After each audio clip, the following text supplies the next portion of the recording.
اس ایک چیز سے آپ کا بچنا انتہائی ضروری ہے، اور یہ آپ کی دنیا اور آخرت میں کامیابی کے لیے بہت ضروری ہے،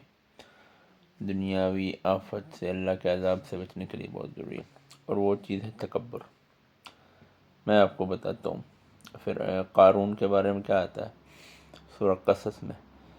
ان قارون کان من قوم موسیٰ فبغى علیہم وآتیناہ من الکنوز ما ان مفاتحہ لتنوء بالعصبۃ اولی القوہ،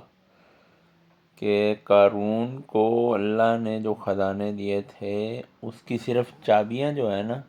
وہ ایک بہت بڑی جماعت اٹھاتی تھی۔ جیسے سننے میں آیا کہ خطیب کہتے ہیں کہ اونٹوں کی بہت لمبی قطار ہوتی تھی جس پہ لدی ہوتی تھی، واللہ عالم، لیکن بہت بڑی ایک جماعت جو ہے نا اس کی صرف چابیاں اٹھاتی تھی، اتنی بڑے خزانے تھے۔ اذ قال له قومه لا تفرح ان اللہ لا يحب الفرح، کہ بھائی تو اتنا پھول نہیں، اتنی شوخیاں نہ بنا، اتنی چوڑا نہ ہو، اللہ اس طرح سے شوخیاں بگاڑنے والوں کو، اکڑنے والوں کو پسند نہیں کرتا۔ اور پھر کہا اس کا وَابْتَغِ فِيمَا آتَاكَ اللَّهُ الدَّارَ الْآخِرَةَ وَلَا تَنْسَ نَصِيبَكَ مِنَ الدُّنْيَا وَأَحْسِنْ كَمَا أَحْسَنَ اللَّهُ إِلَيْكَ۔ اور پھر کسی نصیحت کرنے والے نے اس کو نصیحت کی کہ جو کچھ اللہ نے تجھے عطا کیا ہے نا، اتنا مال، ساری دولت جو عطا کی ہے، اس کے ذریعے آخرت کا گھر تلاش کر، بھئی آخرت سنوار اپنی، اللہ کے رستے میں خرچ کر، اللہ کے لیے تواضع اختیار کر، وَأَحْسِنْ كَمَا أَحْسَنَ اللَّهُ إِلَيْكَ، اور احسان کر جیسے اللہ نے تجھ پر احسان کیا۔ لیکن قارون تھا، آگے سے کیا کہتا، قال انما اوتیتہ علی علم عندی، میں